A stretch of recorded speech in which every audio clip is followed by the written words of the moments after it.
मुख्यमंत्री महोदय नागपूरचं जे तुम्ही धडाकेबाज काम करता ती जर आमच्या बीडला द्या। आमची एकच मागणी आहे, ज्या पाण्यासाठी तुम्ही वारंवार मराठवाड्याचा जे अंशाच्या याच्यासाठी बोलताय, पण मराठवाड्याला पाणी देण्यासाठी दादा वरचं पाणी उजनीत आणायचं का? आज पण मला वाटतं सकाळी मुख्यमंत्री महोदयांनी कुठेतरी बोलले, त्याच्यासाठी मी मागच्या काळात त्या 25 TMCचं पत्र आपल्याला दिलं की आम्हाला 25 TMC पाणी तरी मांजरे तारण मांजरीहून मांजर सुद्धा टाका माझ्या जिल्ह्याच्या प्रत्येक भागात जाते आष्टी तालुका वगळता। याच्यासाठी मुख्यमंत्र्यांनी आणि माननीय दादांनी आम्हाला मदत करावी एवढी आमची हात जोडून विनंती आहे। तुमच्या सर्वांच्या आशीर्वादानं बीड जिल्ह्यातल्या जनतेनं मला निवडून दिलं, त्याचं काम करण्याचा सालकरी गडी म्हणून मी प्रामाणिक प्रयत्न करतोय। आणि प्रयत्न करत असताना आदरणीय अजितदादांनी ज्या दिवशी पालकमंत्री पद स्वीकारलं त्या दिवसापासून धडाकाच लागला। पण आदरणीय दादांचं धडाकेबाज काम करणं, पुण्याचा ढाणे वाघ म्हणून ज्यांना ओळखतं अशा दादांचं धडाकेबाज काम करणं बीडमध्ये करत असताना त्याच पद्धतीने करतायत असं म्हणलं तरी हरकत नाही। मस्तक होणार आहे ज्यावेळेस रेल्वे समितीची कृती समिती म्हणून स्थापन झाली, त्यावेळेस कैलासवासी नामदेवरावजी क्षीरसागर, हनुमानजी उपरे, अमोलजी गंधर व सर्व कृती समिती असे विविध स्तरातील व्यापारी असतील, स्वातंत्र्य सैनिक असतील, दिवंगत सर्व जी काय विविध स्तरामधील सर्व जनतेने एक कृती समिती करून रेल्वेचा लढा उभा केला आणि या लढ्याचे यश आज आहे। तत्कालीन गंगाधरप्पा बुरांडे, केशर काकू, गोपीनाथरावजी मुंडे साहेब यांच्या मागणीचं हे फलित आहे। आजपर्यंतच्या काळामध्ये बीड जिल्हा गेली 50 वर्ष रेल्वेची मागणी करत आहे आणि रेल्वे आज आपल्याला प्रत्यक्ष येते।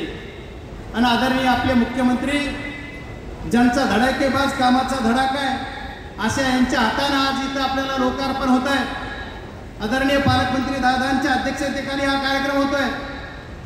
आज खरोखरच आनंद वाटेल असा क्षण आहे। रेल्वेच्या गेल्या कित्येक वर्षापासूनची मागणी आज आपली पूर्ण झाली। रेल्वेमध्ये आपल्याला सर्व अहिल्यानगर ते परळीचा सर्व रेल्वे ट्रॅक आणि सर्व लांबी जर विचार केली तर 261 किलोमीटर आहे। त्याच्यापैकी मार्च 2024 पर्यंत 99 किलोमीटर लांबी कंप्लीट झाली। मार्च 2024 पासून आजपर्यंत 67 किलोमीटर लांबी पूर्ण झाली आणि आज जो टप्पा आहे तो अंबळनेर ते बीडचा आज कंप्लीट होऊन आपल्याला पूर्णत्वास गेलेला दिसतोय। बीड जिल्ह्याचा खासदार म्हणून मुख्यमंत्री महोदय ज्या दिवशी शपथ घ्यायच्या अगोदर पण रेल्वेच्या बैठक लावायचं काम केलं, तुमच्या सर्वांच्या आशीर्वादानं बीड जिल्ह्यातल्या जनतेनं मला निवडून दिलं, त्याचं काम करण्याचा सालकरी गडी म्हणून मी प्रामाणिक प्रयत्न करतोय। आणि प्रयत्न करत असताना आदरणीय अजितदादांनी ज्या दिवशी पालकमंत्री पद स्वीकारलं त्या दिवसापासून धडाकाच लागला।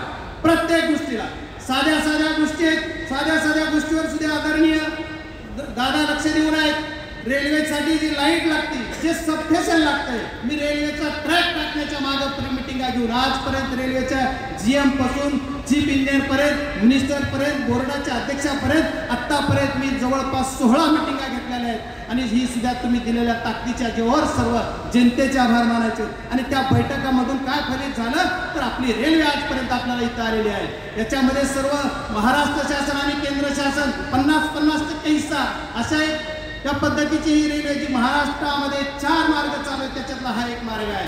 तत्कालीन मुख्यमंत्री आदरणीय विलासरावजी देशमुख साहेब यांच्या सरकारने अर्धा हिस्सा द्यायचं कबूल केलं आणि तत्कालीनचे रेल्वे मंत्री असतील लालू प्रसाद यादव आणि शरद पवार साहेब यांच्या नेतृत्वाखाली त्यांनी दोघांनी संयुक्तरित्या त्यावेळेस मंजुरी दिली आणि प्रत्यक्ष कामाला सुरुवात 12च्या नंतर झाली।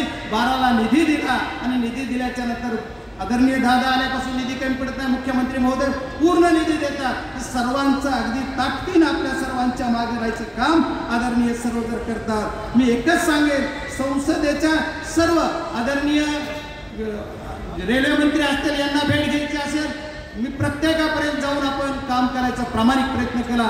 या रेल्वे मार्गावर आणखी काही ठिकाणी जिल्ह्यामध्ये ज्या मागण्या आहेत, आपल्या जिल्ह्यामध्ये 10 ठिकाणी नवीन रेल्वे ओव्हरब्रिज आहेत, अंडरपास लवकरच सुरू होतील।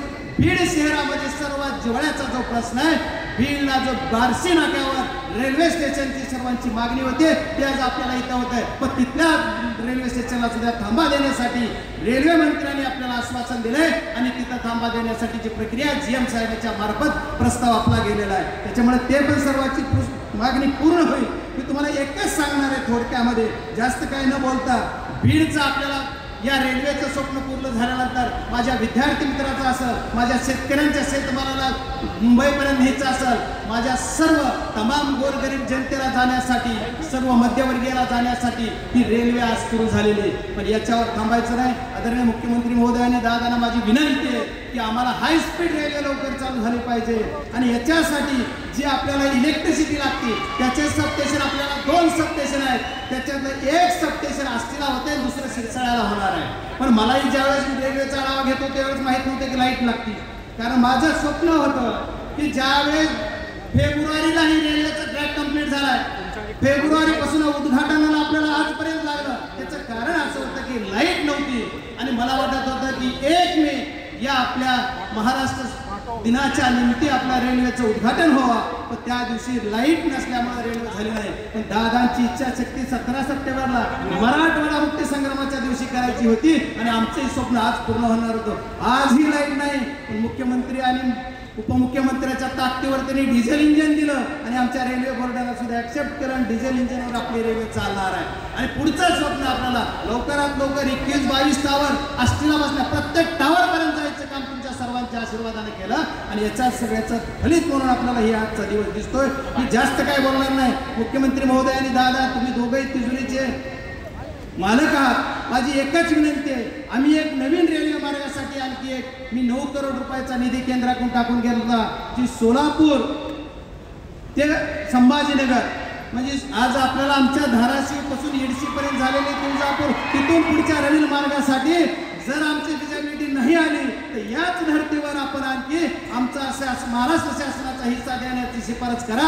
मी दादा आपल्याला DPDशी बोललो होतो, तशा पद्धतीने आपण पत्र द्यायचं आश्वासन दिलं. मुख्यमंत्री महोदयाने माझी विनंती आहे की आपण असं कराल अशी अपेक्षा व्यक्त करतो. बाकी भरपूर आहे पण मान्यवर बोलणार आहेत. मी एकच 2 मागण्या, आदरणीय दादा आणि मुख्यमंत्री, आपल्याला कधी दोघे एका स्टेजवर भेटायचे मला माहित नाही, पण आदरणीय दादांचं धडाकेबाज काम करणं, पुण्याचा ढाणे वाघ म्हणून ज्यांना ओळखतं अशा दादांचं धडाकेबाज काम करणं बीडमध्ये करत असताना त्याच पद्धतीने करतायत असं म्हणलं तरी हरकत नाही.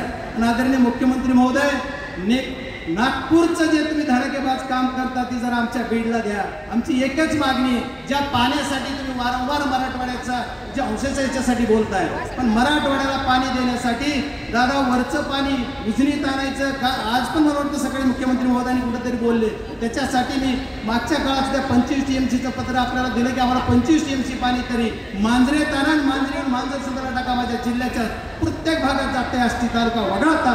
याच्यासाठी मुख्यमंत्र्यांनी आणि दादांनी आम्हाला मदत करावी एवढी आमची हात जोडून विनंती आहे. ही जर कराल, आणि दानसूर मुख्यमंत्री आहेत, दादाचं तर काय नाही धडाकाच आहे, त्याच्यामुळे दादा या सर्व गोष्टीचा सहानुभूतीपूर्वक विचार कराल अशी अपेक्षा व्यक्त करतो.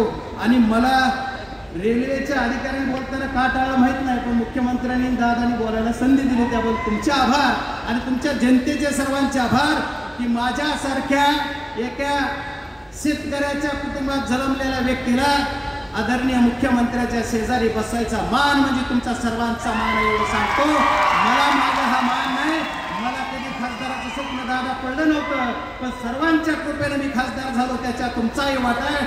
धन्यवाद, खूप खूप धन्यवाद.